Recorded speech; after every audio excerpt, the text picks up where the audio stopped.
Okay. Okay. All right. So we're all set to. And can you please, post your questions to the Q&A section of the webinar. But I'll advise that you start posting your questions after listening to the presentation. So once again, good morning, everyone.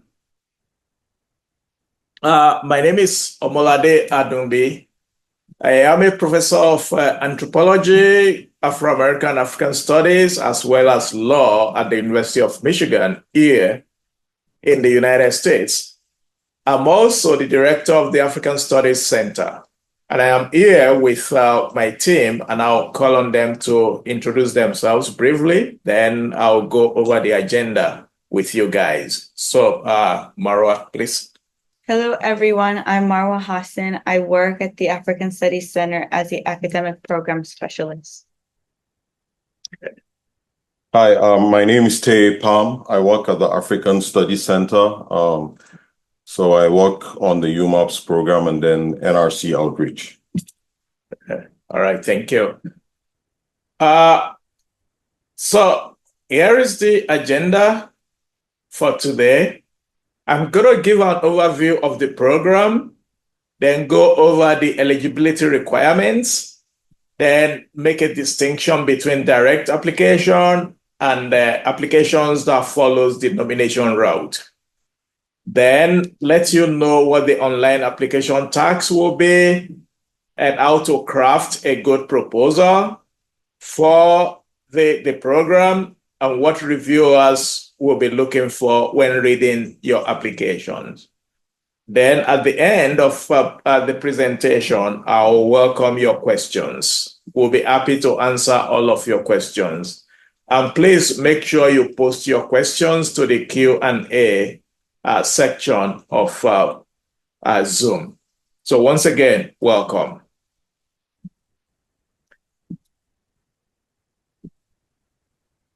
First, I would like to start with the University of Michigan.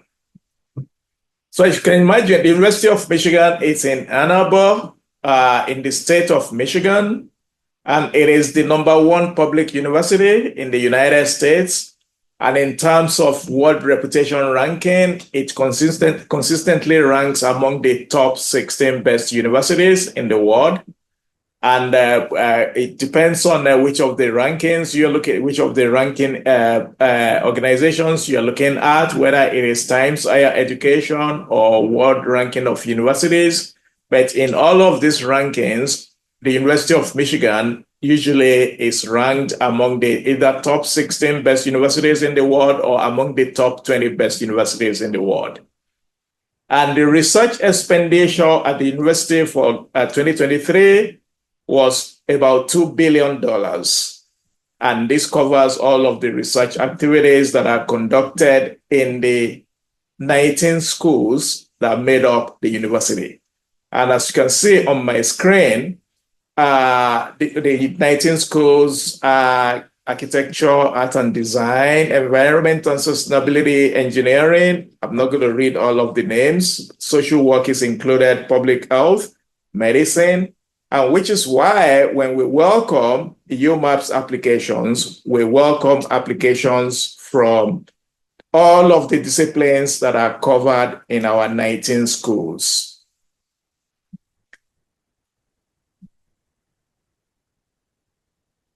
And in terms of research engagement on the continent, if you look at the map on my right-hand side, you will see that the University of Michigan is actively engaged in research in Africa, from northern part of the continent to the south to west and east. So all of our faculty at the University of Michigan are actively engaged in research activities in many African universities, many African countries. And we've also got a lot of partners in many African countries, as well as African universities.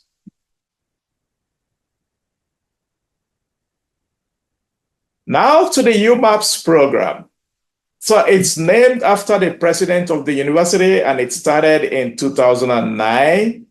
And the key components of the fellowship are that it is a residential research fellowship, and it is for early to mid-career scholars. So maybe later, later I'll expand on what we mean by early to mid-career scholars. Then the fellowship is a 5-month fellowship. The first cohort will come in August, and they leave in December. Right now, we have the current cohort with us on campus. Then the second cohort will come in January and leave in May. So basically, we have 2 cohorts for the program. And when you are selected as a UMAPS scholar, we match you with one of our top scholars at the university. So you are matched with a University of Michigan researcher, that is a faculty, and the faculty will serve as your host, basically mentoring you and making sure that you are guided through the research process, whatever research design that brought you to the University of Michigan. And as a fellow in the program, you have access to resources at the university. If you are a scientist, you have access to our research labs. Then you also have access to some professional trainings to help enhance your career. Then you have access to our over 40 libraries that are scattered all over the campus. Then there are a lot of professionalization activities that we will organize for you as a fellow. So when you are in residence, you participate in all of these professional activities. And finally, we will make sure that you are fully integrated into the University of Michigan community. I should let you know that the University of Michigan community is actually huge. Basically, we have about 50,000 students and 40,000 staff. And the University of Michigan is the largest employer of labor in the entire state of Michigan. So it's really, a good university to be in.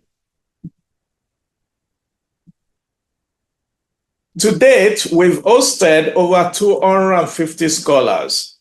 As I mentioned earlier on, the program started in 2009, and beginning in 2009 up till the present moment, we've hosted over 250 scholars. And bear in mind that these over 250 scholars that we have hosted doesn't actually include the current cohorts that we have and the cohorts that will be joining us in January.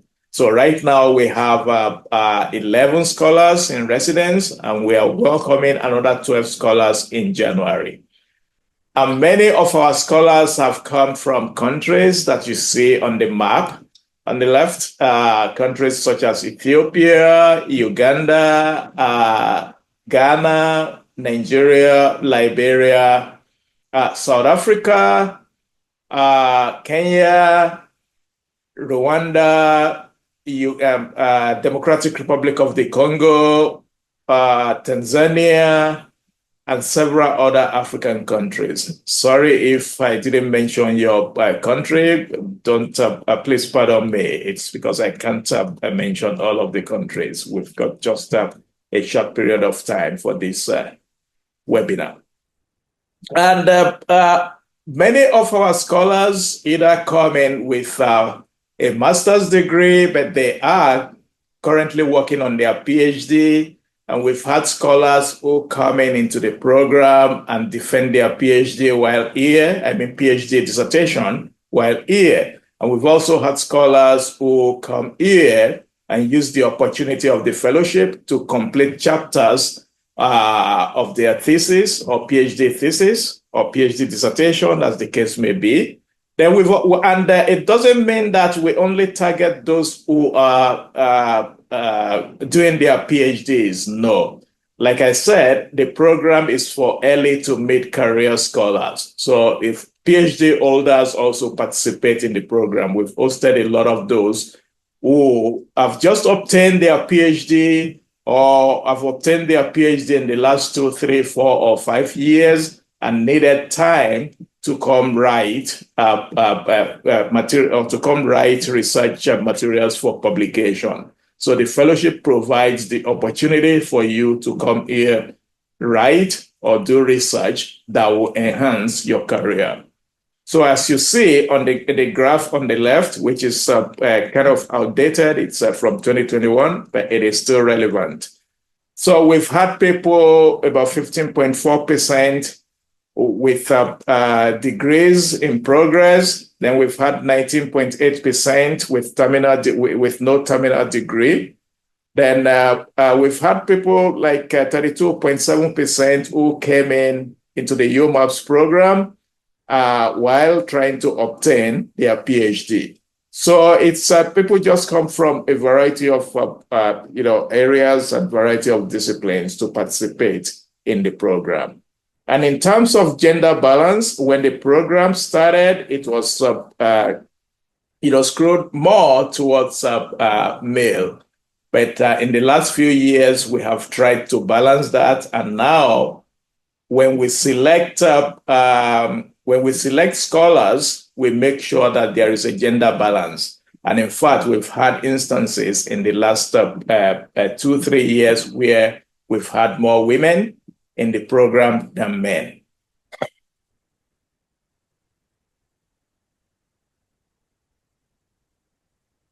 So if you are selected for the program,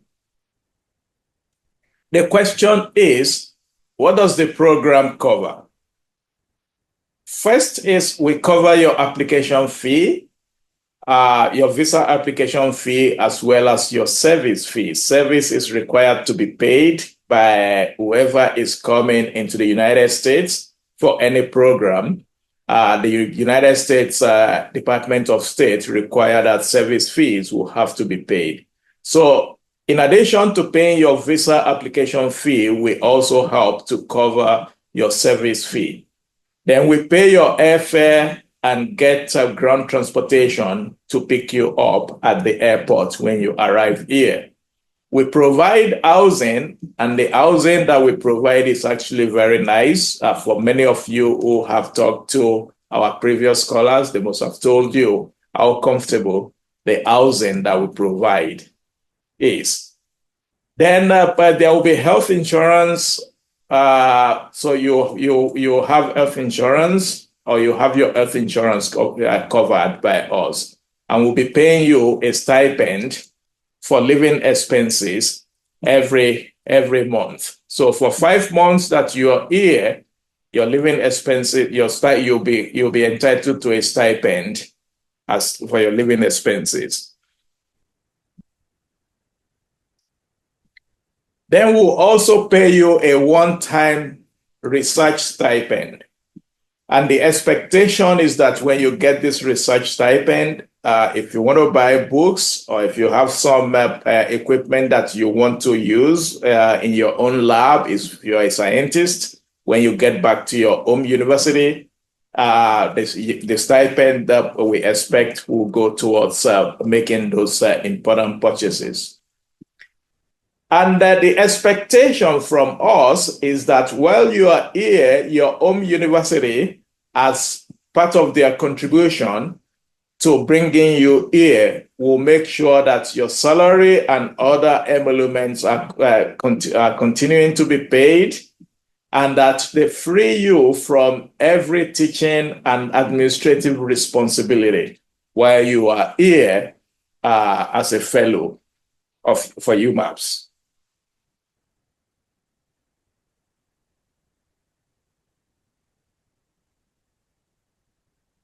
Oh, sorry.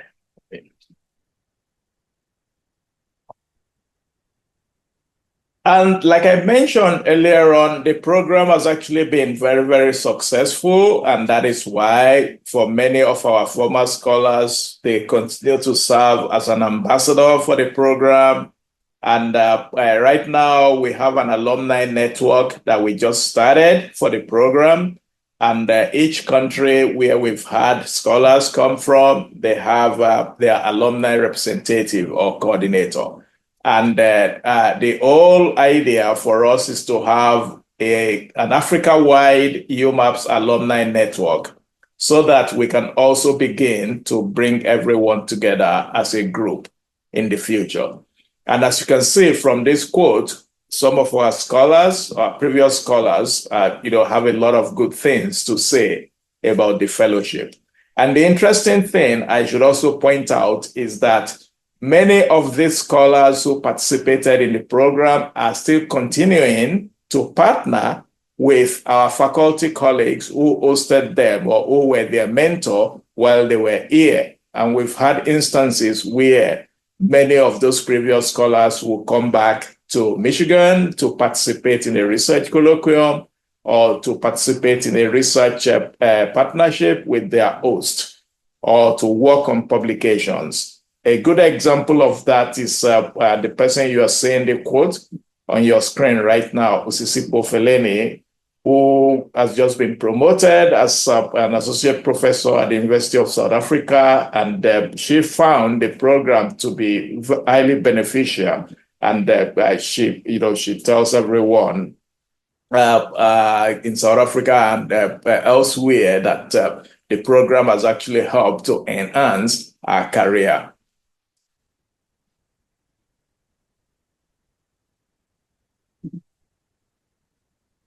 Now, let's talk about eligibility requirements. First is that you have to be an early to mid-career scholar before you can apply for the program.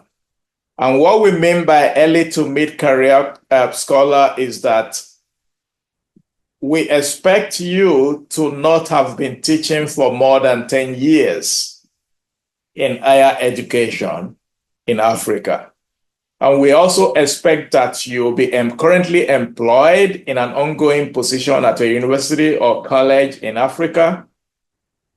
And just like I mentioned earlier on, we expect that if you are selected for the program, your university or home institution will continue to pay your salaries while here.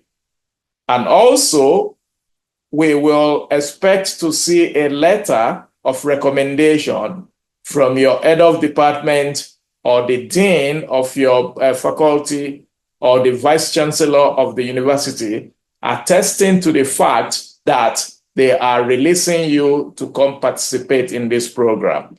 And that if you are selected, they will continue to pay all your entitlements while you are in the program, and that you'll be free from all administrative or teaching responsibilities while you are in the program. So I should, make this clear that when you are requesting a letter of support from your dean or your vice chancellor or your head of department, as the case may be, they should make clear to state it in the letter that they will continue to pay your salaries while you are in the program and that you'll be free from administrative or teaching responsibilities. Failing to do any of this could lead to disqualification from the program or from the application process. And more importantly, we expect that if you are selected, you will remain in residence for 5 months. The whole essence of the program is for you to come here and do your research. So while here, we do not expect you to, for example, see it as a vacation or as an opportunity to just go on a tour of the United States. No.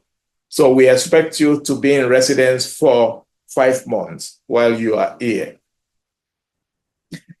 And what about those who are not eligible for consideration? If you've been a UMAPS fellow previously, you are not eligible to submit an application to the program again. And we give preference for individuals without extensive international experience outside of Africa. I'll put an emphasis on that. So if you have traveled extensively in Africa for programs or for anything, that is not a basis for disqualification. However, if you've had extensive travel experience in Western Europe or North America, will say, well, you've had a lot of experiences. We want to give this opportunity to those who actually need them, those who may not have had the opportunity to travel outside of Africa. And the third point here is that you should note the difference between direct application and nomination route, which I'm going to cover in the next slide.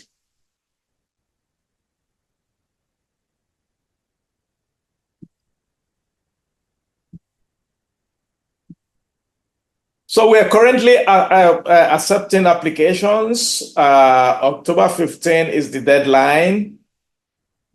Then note that you are only required to submit one application. So whether you want to be in the August to December cohort or January to May cohort, it doesn't really matter. You are only required to submit one application. And in the application, you will be asked if you prefer the August to December cohort or the January to May cohort. Then countries that are eligible for direct applications are as follows: Ethiopia, Ghana, Kenya, Liberia, Rwanda, Nigeria, Zambia, Malawi, Mozambique, Botswana, South Africa, and Uganda. And you should also note that the criterion for applicants are where your university is located. For example, we don't look at citizenship. We look at the university that you are coming from. You can be a citizen of Rwanda and you are teaching in Zambia. So if you are teaching in Zambia, you can apply as a Zambia applicant. Or if you are from Egypt or any other country, but you are teaching in a country where the country is a direct application country, you can actually apply. So basically, we look at universities and colleges and not countries of citizenship. Therefore, for countries that are not direct applications countries, they can be any country other than those that are listed as direct applications. But in order for you to be able to apply as a nomination route country, you will have to be nominated by a faculty colleague from the University of Michigan. So this doesn't mean that because you are not a direct application country, you will start looking for someone at the University of Michigan and writing emails to them to please nominate you. No, it doesn't work that way.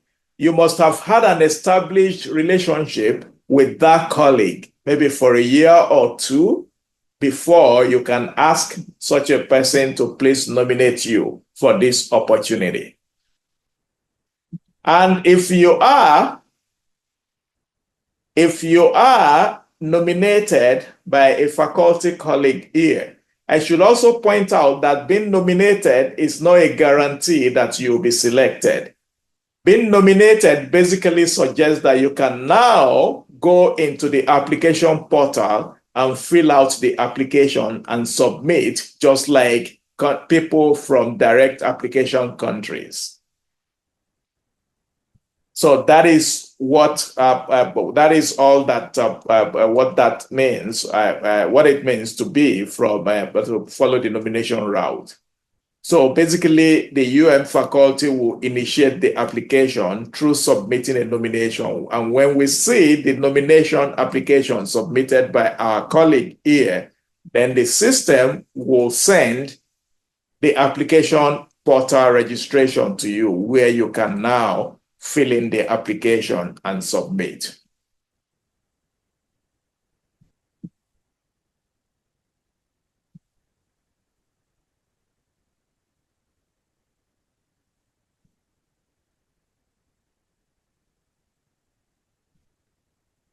So this is what I've just covered, that for nomination route, application initiated by a faculty or a researcher who will submit the nomination. Then you will receive an email after the nomination to go and start the application.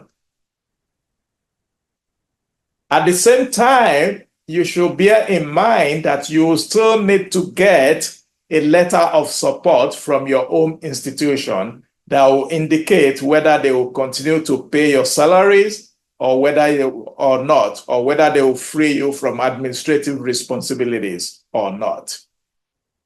And I should also let you know that when we get this letter of support from your universities, we will check with whoever is signing the letter. So if anyone is going to sign a letter for you, just let them know that they are going to expect a call from us to confirm the identity of those who are sending in these nomination letters. So once you are ready with your application, you submit online through the portal. And these are the documents that we'll expect you to upload in PDF format. Your CV, then the UMAPS proposal, then the support statement. So submit the email of your chair or dean or your vice chancellor. So once we get this email, then the email will send an email alert to them to fill in the application or to fill in the, sorry, I'll take that again.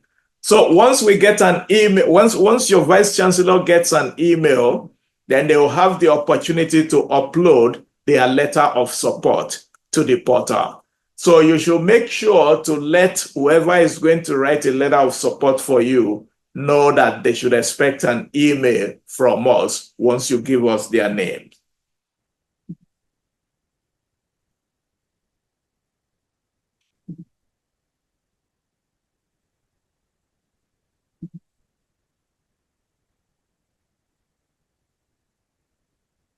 And once your application is submitted, then it will go through our review process. There are 3 initiatives within the African Studies Center, and each of these initiatives will review your applications.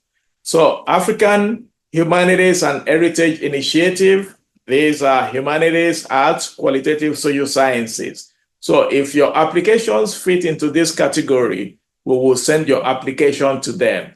Then the African Social Research Initiative, these are quantitative social sciences, public health, law, and sometimes medicine. But if your application fits into this category, we send it to them. Then the STEM Africa Initiative, this is science, technology, engineering, environment, math, and medicine. And so they will be the initiative to review all of those STEM-based applications. And who are these reviewers?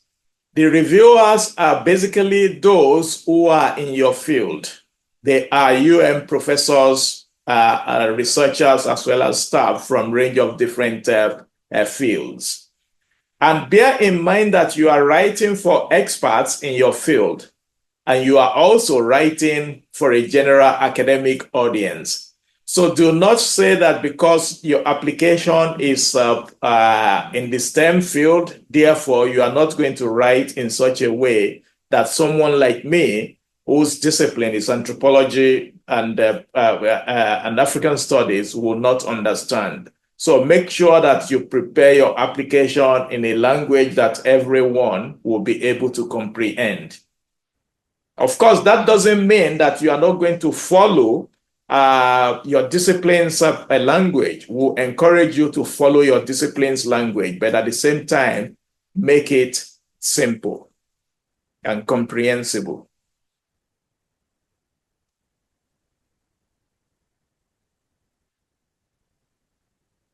So selection criteria. So we look at the preparedness of applicants and quality of proposed program of scholarship.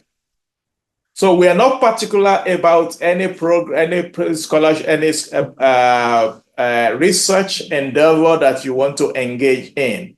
but we want to see the quality of that research that you want to engage in.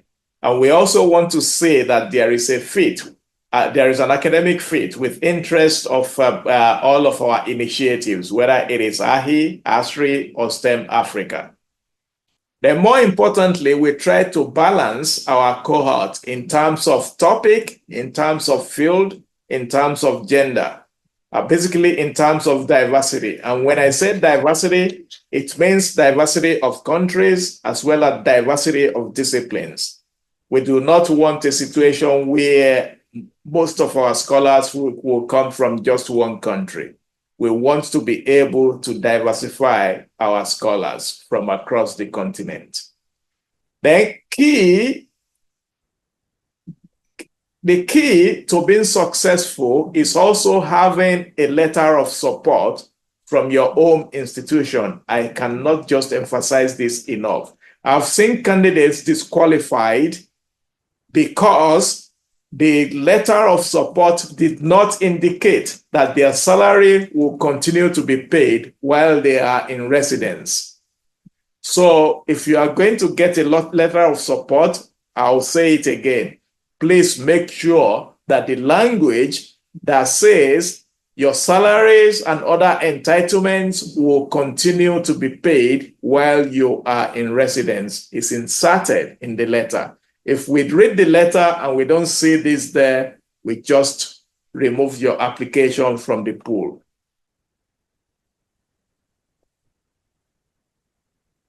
Then okay, I think I've covered this. Why do I keep going back? So what should your UMAPS proposal look like? It should not, under any circumstances, be more than 5 pages. And here's the trick. If it is more than 5 pages, then the system will just remove your application. We won't even see it. So what the system has been programmed in such a way that it can eliminate proposals that are more than 5 pages in length. So make sure that your proposal is not more than 5 pages, because if it is the system that will remove it and not us. So which means we won't get to see your application. Then what do you need to include in your proposal? I'll say follow your discipline-specific practice for your field. And good proposal addresses at least all of the following. You have to give a background, that is contextualized project in relevant literature and research area. Then what specifically would you be investigating? And how will you execute the research? And here is where you need to be discipline specific.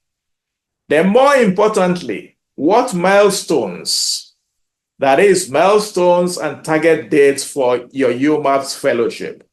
So what we want to see is to let us know what exactly you'll be doing if you were to be given the fellowship to come to the University of Michigan. So if it is not clear to us what your intent is in the proposal, then that means you will not be selected for this fellowship, which is why it is important that you clearly address your goals. What do you hope to gain from the program?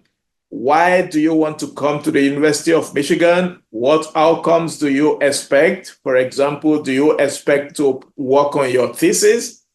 Or do you expect to work on publications? Or do you expect to gain new skills in doing research? So in doing this, you have to lay out your plan for the entire 5 months that you are going to be here. So that is exactly what we want to see. So we do not expect you to say, for example, that, oh, if I am allowed to participate in this program, I will work on publications. No, we want you to be specific. What will the first month be devoted to? What will the second month of your staying here be devoted to? And what kind of publications do you want to work on?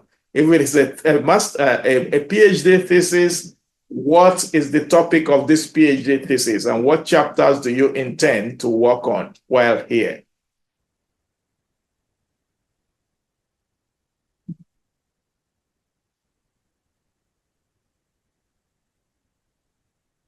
Yeah, at this stage, I would like to open it up and answer all of your questions.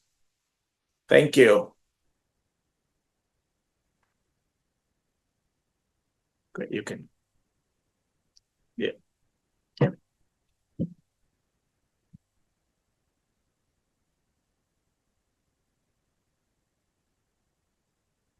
Okay, there is a question that says last year I submitted an application, but unfortunately it was not chosen. I am now considering whether to submit the same application again or prepare a new one. Could you please offer your advice on this?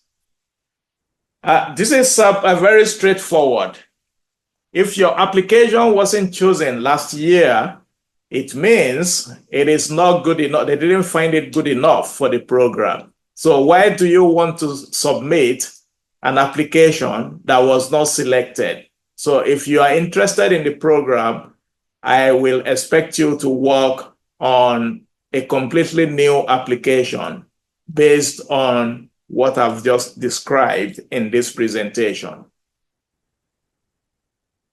Then the next question, if you have a new career path and you are a UMAPS alum, can you apply for the program? Unfortunately, the answer is no. So whether you have a new career path or you are still in your old position, as long as you've been part of the UMAPS program in the past, you are no longer eligible to be part of the program now.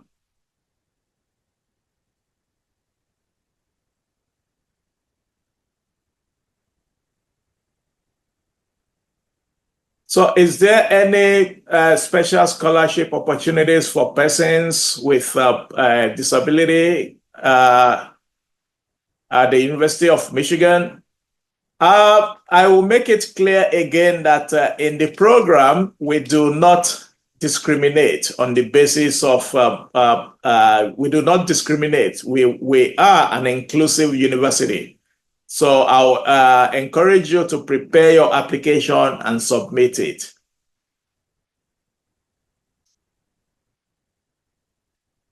The next question, here you go. Is there a formal template for preparing proposal?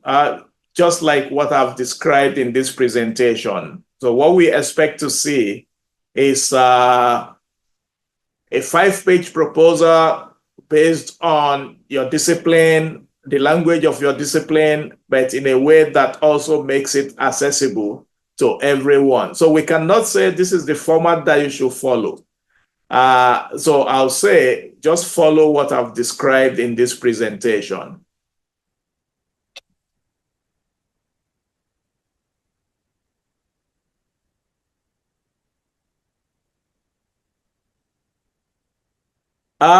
If you already have a relationship with a faculty member, why is it not possible to inform the faculty to be mentor of the applicant? I'm sorry, we don't do it that way. So you may have a relationship with a faculty. That is not a guarantee that you'll be selected for the program. And I should also let you know, or I should mention that there is a column in the application that will ask you, do you have any relationship with any University of Michigan faculty? So we just put the question there for the main purpose of collecting data. And please do not go out of your way to email any of our faculty asking them whether they will be prepared to be your host or to be your mentor. So that is not going to add any value to your application. So I'll say it again. Your application is going to be reviewed on the basis of what you prepare and what you submit, not on the basis of who you know at the University of Michigan. Please bear that in mind. How long does it take from the letter of nomination to receipt of the email allowing us to start the application? It depends on you. If someone nominates you today, you will get an email notification asking you to start the application today. So it is not us. This is machine generated. Once the letter is uploaded, the computer will automatically send an email to you that you've been nominated. Please start your application.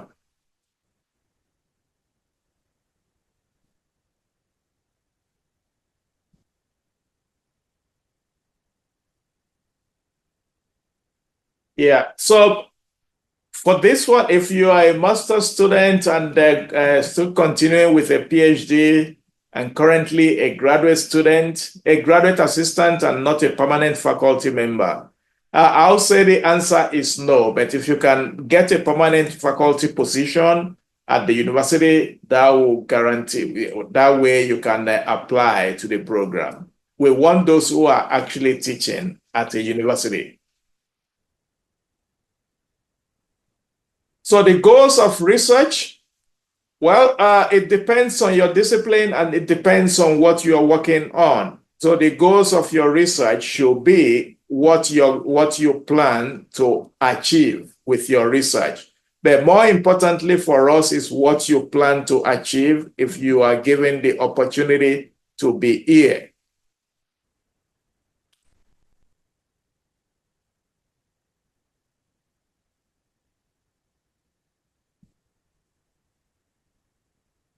When you talked about traveling out of a country, do you mean for conference or for staying there? So if you've been to conferences, that will not count against you. If you've been to conferences, that will not count against you. So for example, if you attended the African Studies Association conference in the US, and you list that in your CV that you've been to the US. So we are not going to use that against you because conferences are just for a few days.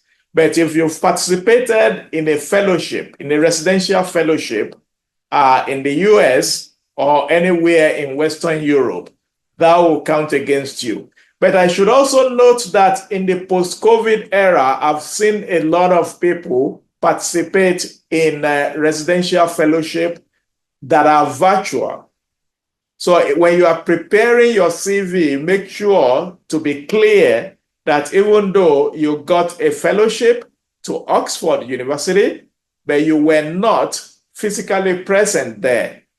Because if it shows up in your CV that you were in Oxford, then we're going to see that as being physically present in England.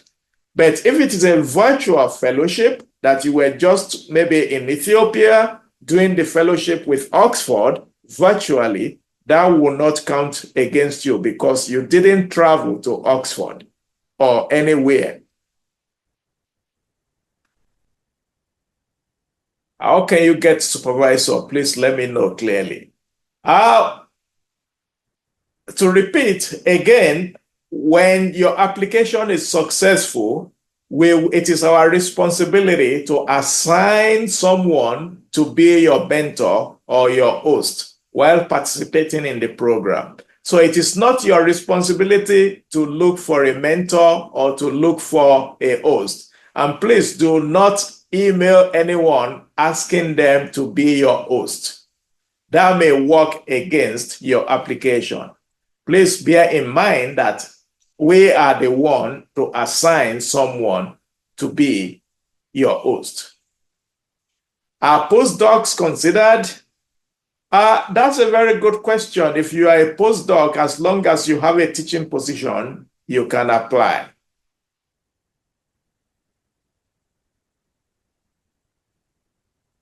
Can one be at majorly to develop research proposal for large grant? Well, it depends on the proposal that you are putting together. If it's a research proposal, if it's something that is done in your field, as long as you make a compelling case and those in your field who will be part of the reviewing process accepts your proposal, then you are good to go.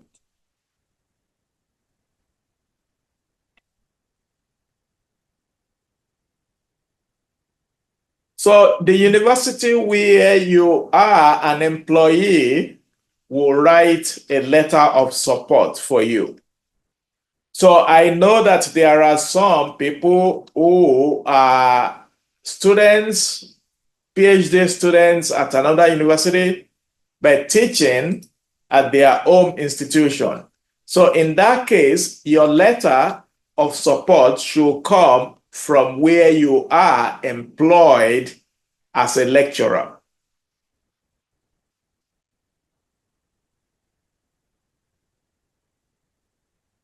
I am in the field of education. Where is this categorized in your theme? It depends on the kind of research that you are doing. We may not explicitly say Faculty of Education or Faculty of this or that. But if you are doing mathematics, for example, and you are in the field of education, which means you are in the STEM field. And if your research is quantitative research, it means you are in the social science field. So even though you are in the field of education, but field of education also breaks down into all of these disciplinary fields, humanities, STEM, as well as social sciences.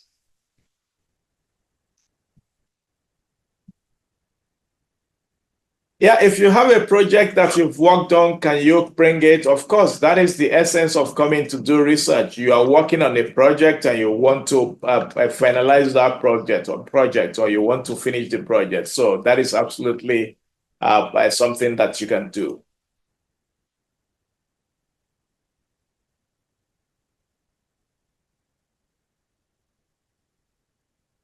Okay, you spoke to someone when you were applying for the fellowship and the person asked if I had a host. Like I said earlier on, you do not need to have a host. And don't speak to someone outside the African Studies Center, because whoever you are speaking to outside the African Studies Center is not in any position to advise you on how the application process works.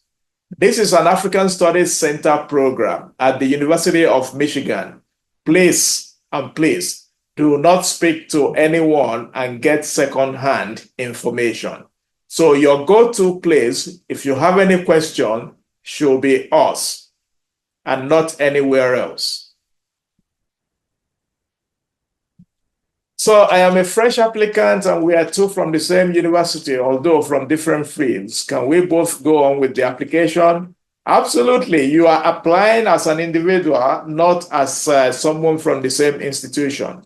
So we've had instances where we selected people from the same university and they are in the same cohort. So it's a blind review process. We're not looking at names and we're not looking at institutions when we are reviewing your applications. We're looking at the merit of your application.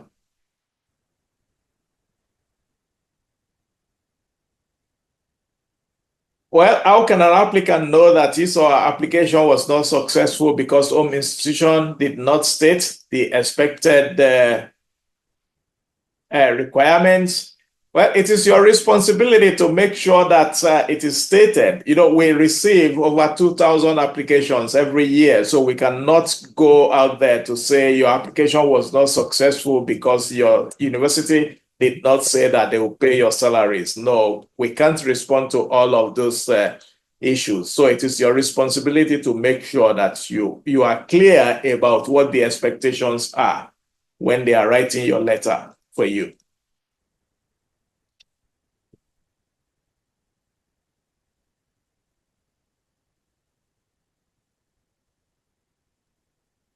Sorry, you have to be employed. If you are not employed and you are not a teaching faculty in any university, you are not a candidate for the program.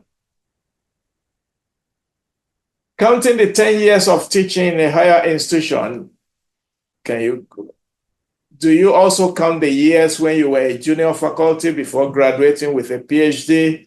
That's a very good question. As long as you are teaching in a university, we count the number of years you have taught at that university. Once you are employed at the university as a lecturer or assistant lecturer, it counts towards your 10 years of teaching experience.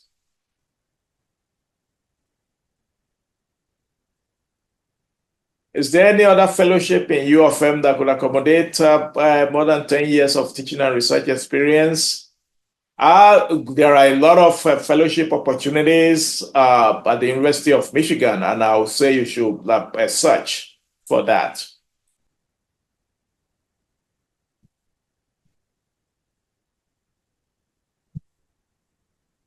Sorry, you cannot subtract the 5 years you spent working on your PhD.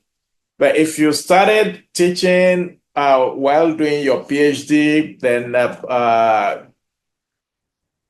so you can count those number of years, but you cannot say because you started your PhD after being employed, therefore you are going to deduct those years from it. No.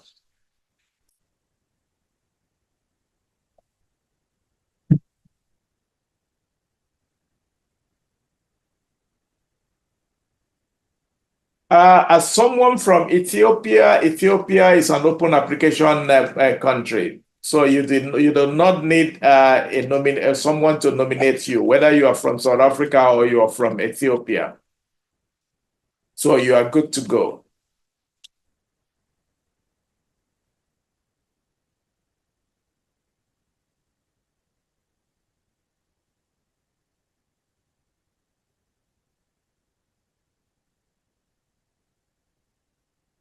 I would say instead of your HOD including a clause stating that you need to apply for leave before the clause can be fully effected, I think that will be disqualifying because we don't want to wait for you to apply for leave if you are selected. We don't want a situation where we're waiting for you whether your leave has been approved or not. So I'll say get that done before you ask your HOD to write a letter of support for you.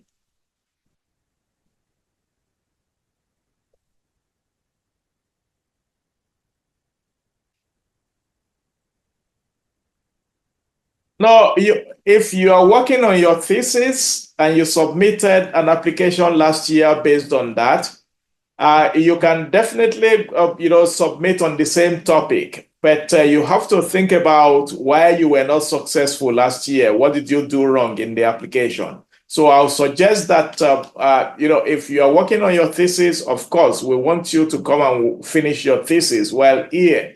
So think about the quality of the application you submitted and think about how you can make it better than what you submitted last year.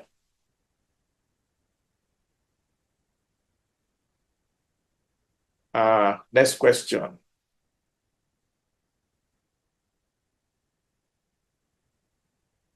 Can I mention the lab that have the facilities I intend to work with in my proposal? Absolutely, you can mention it as long as it is not going to extend the length of your proposal. So you can, if there are facilities that you are familiar with at the University of Michigan, that would be a good fit for as a lab for your work, you can absolutely mention that.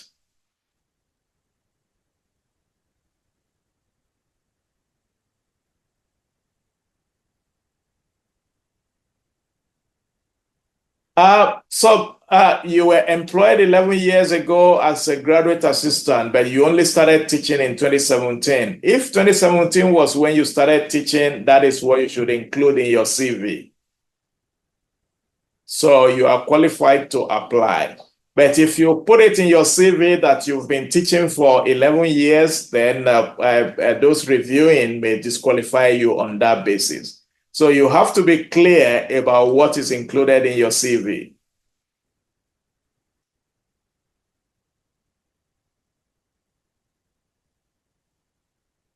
Yes, you must have not attended any fellowship in the US or Europe, even if they were less than 6 months. Absolutely. We want to give opportunities to those who have not had all of these experiences.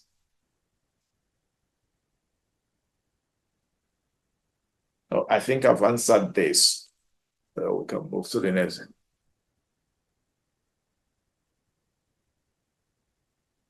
Staff members, again, you have to be a teaching faculty to be able to apply.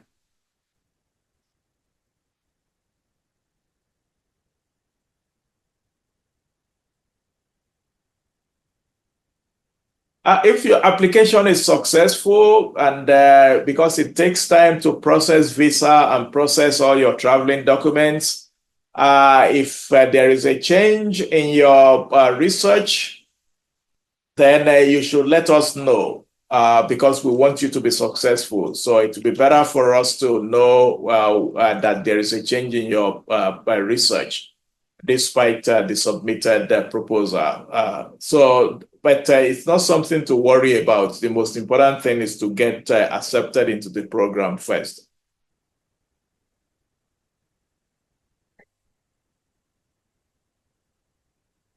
If you've applied 2 times and you didn't succeed, I'll say, well, look at your proposal again and see what is wrong with that proposal.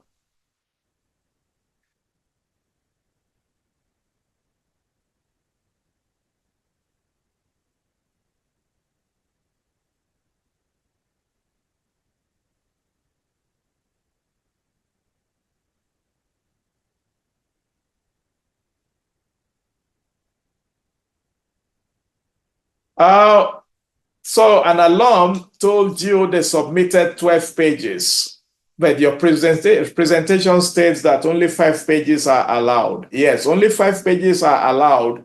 You can ask the alum when they submitted the 12 pages. It's possible that when the program first started back in 2009, there were fewer applications, 12 pages were allowed. But all I can tell you is that in the last 6, 7 to 8 years, we've not allowed applications to be more than 5, proposals to be more than 5 pages. Please check. And like I said earlier on, do not ask people that are not associated with the African Studies Center questions. If you have questions, direct your questions to us.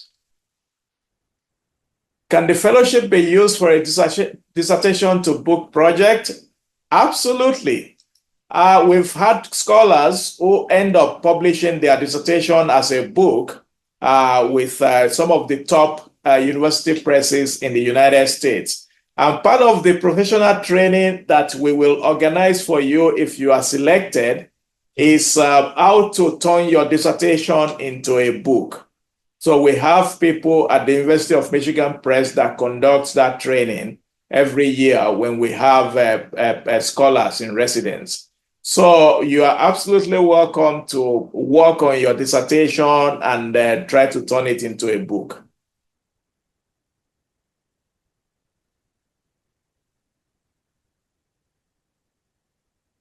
I've answered that question earlier on. So it's research institutes or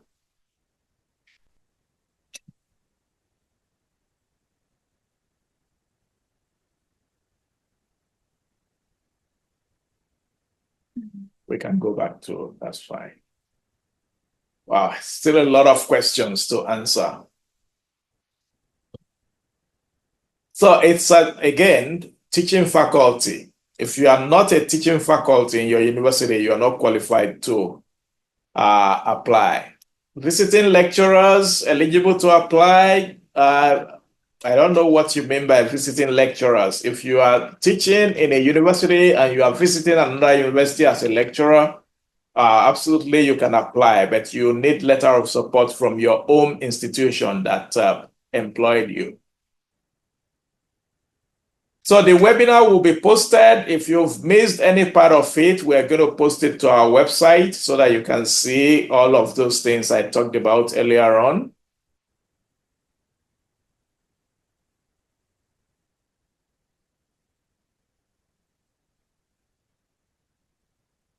Yeah, if your proposal should be 5 pages, again, I'll mention, but that is excluding references. But that doesn't mean you should attach 20-page references to your proposal.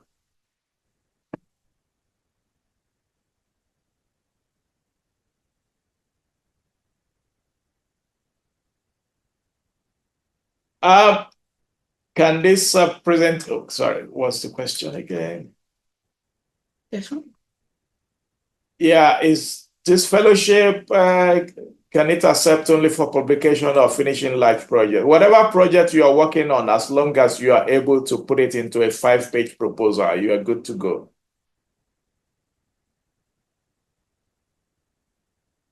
Does my proposal need to be relevant to the US context? Will it be okay if it is purely solving a problem in the African context? We want the research that you are working on. We're not asking you to come to the United States and solve problems for people in the US. So we want a research that you are working on that is based on your work, or not about a problem that you want to solve in the US. Why are there no specific response to why an application was not successful? I've explained that. We received over 2,000 applications. It takes time to respond to each application if you are not successful. But if you follow the steps that we have highlighted, you will be successful.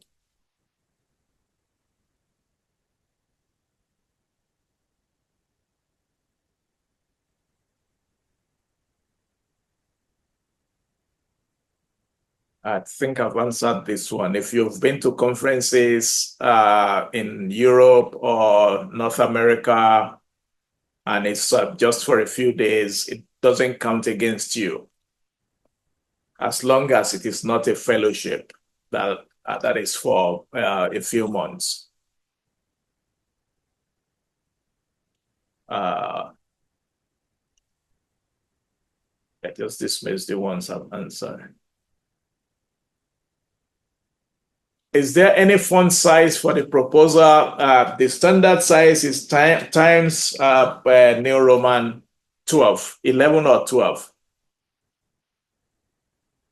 But don't make it so tiny just because you want to save space.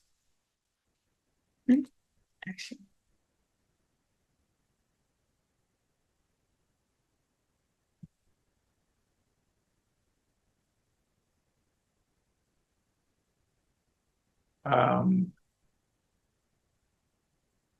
So let's go to it's a dissertation to book project. What should the proposal look like? Like a book proposal. A good question. So if it's a dissertation to book project, what should the proposal look like? Like a book proposal?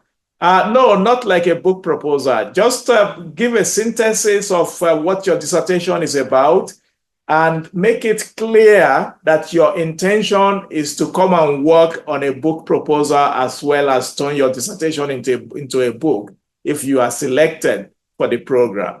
So, for example, you might say that in your first month in the program, you want to develop a book proposal. In your second month, you want to revise chapter 1, chapter 2, chapter 3, chapter 4, chapter 5, all of those stuff.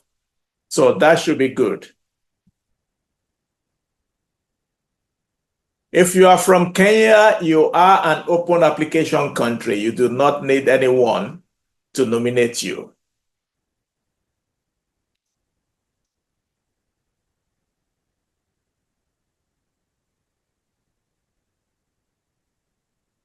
So I am not saying you should not indicate in your proposal or in your CV when you were employed in the university, but if you started teaching in the university in 2017, make it clear that that was when you started teaching as a full-time employee of the university.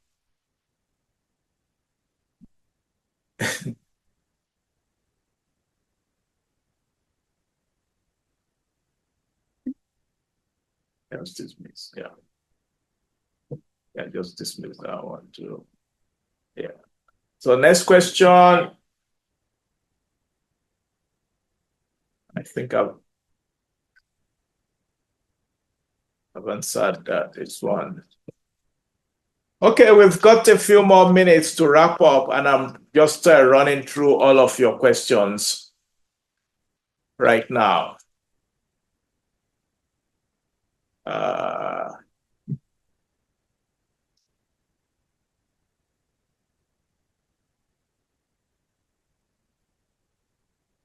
Should one's application be successful, I've answered this previously. You said programs should tally with ASC initiatives. What are these? When I say ASC initiatives, I mean, beginning of the presentation, I mentioned that we have 3 initiatives. The first is African Humanities and Heritage Initiative, Science, Technology, Engineering, Environment, Mathematics, and Medicine, STEM Africa. Then we have the African Social Research Initiative.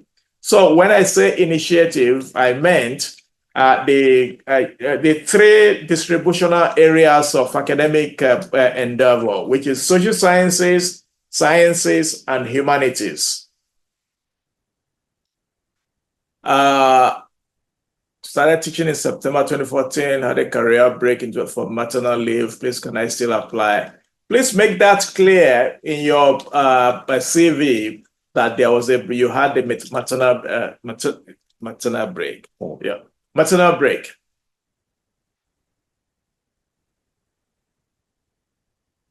All right.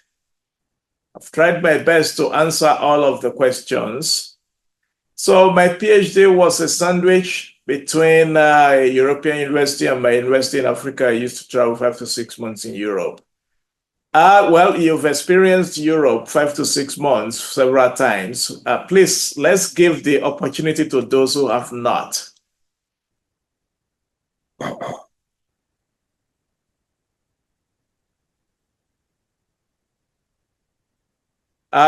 Lecturer wants some small grants for an early career researcher before. If the small grants you won didn't take you to the countries that gave you the grants, you are eligible to apply. But if you've stayed in those countries for a longer period of time, then you are not eligible.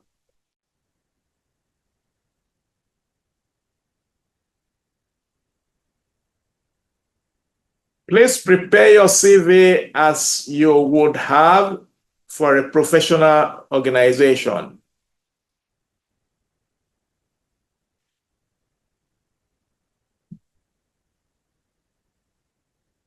All right, so there are no more questions. And of course, if you have questions anytime, please feel free to email us your questions. That's the last one. Please feel free to email us your questions and we'll be happy to answer them anytime. So the application is open right now and the closing date remains October 15th, 2024. Thank you, everyone. It's been nice having you here today, and we hope to see your applications, and we also hope to see you in Ann Arbor in the coming academic year. Thank you. Have a good day, everyone, and bye for now.